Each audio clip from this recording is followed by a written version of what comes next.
All right, let's talk about the phases of your art since you've been in Japan. I knew you a while back when you were doing a completely different style of art than you're doing now. You were doing watercolor on canvas, and it was pastel type colors and much different than what you're doing now. What was going on in your life when you were doing that? You know, Spleen, I was just young and a lot of angst, a lot of aggression, and a lot of times I just couldn't afford paint, so I used watercolors, and a lot of those paintings now actually faded away. Now, I'm married for several years and have a couple of kids. That's kind of settled me down.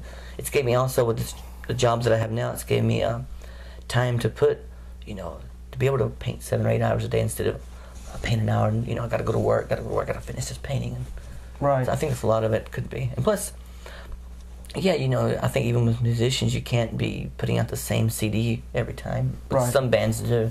Won't name those, but.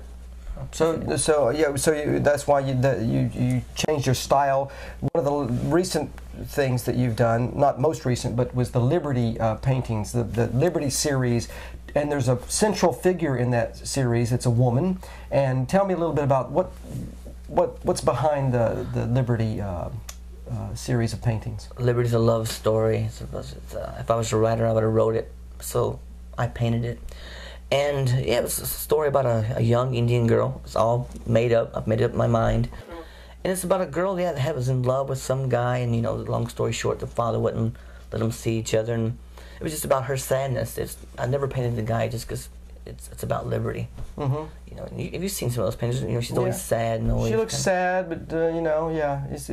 I have one of your paintings. I'm so happy that you gave that to me. That was a nice gift. Thank you. And everybody stops in my hallway and stares at that for a while and talks about the woman on there and what she must be thinking. It's kind of like the Mona Lisa. Oh yeah. Of the Ray Dunlap artistic life. Anyway, so let's talk about what you moved from there, from the Liberty series to more abstract type paintings. For example, like the painting that we have behind us here.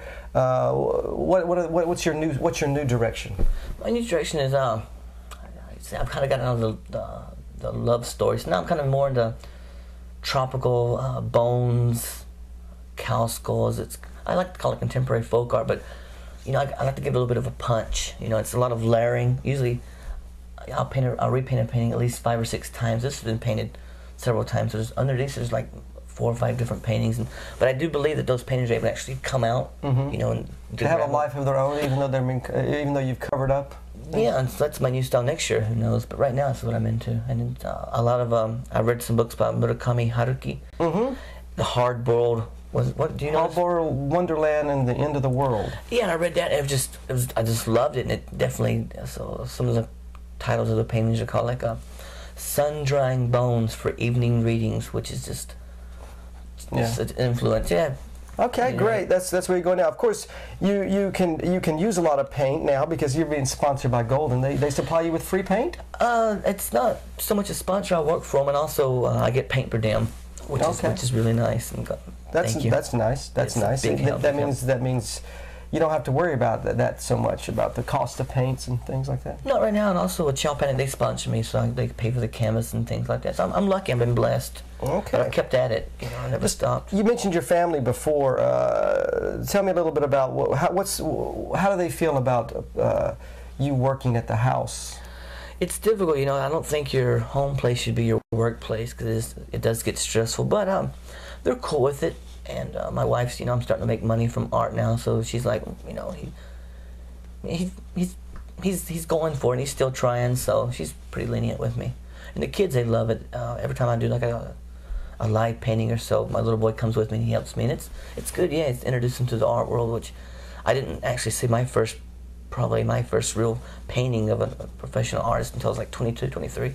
Mm-hmm. So yeah, I think it's good for them. It's good for the kids. Okay, all right. What kind of music do you listen to while you're painting? Wow, anything kind of groovy and funky and sad. You know, I listen to a lot of Sparkle Horse, Soul Coughing. A friend of mine gave me Aretha Franklin's Greatest Hits, and I like that. Aretha Franklin's not sad. But it's good. I like it. I enjoy it. It's kind of makes you want to paint. Makes you want to paint. Right. What do you drink while you're painting? Do you have a beer every now and then when you're painting?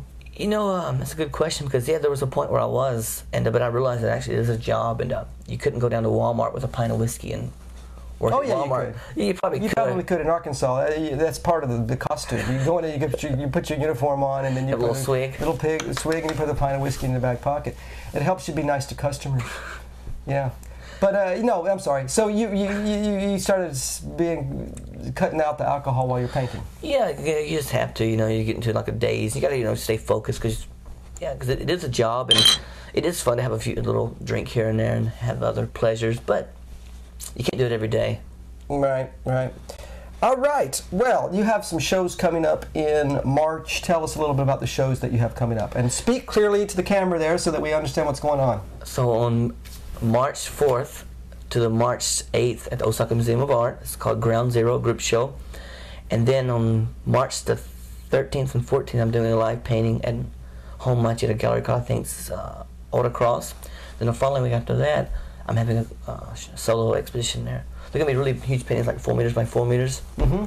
And then probably in April, I'm going to start my T-shirts back up. It'll be getting warm, people don't know. Right. T-shirts. So right. Cool.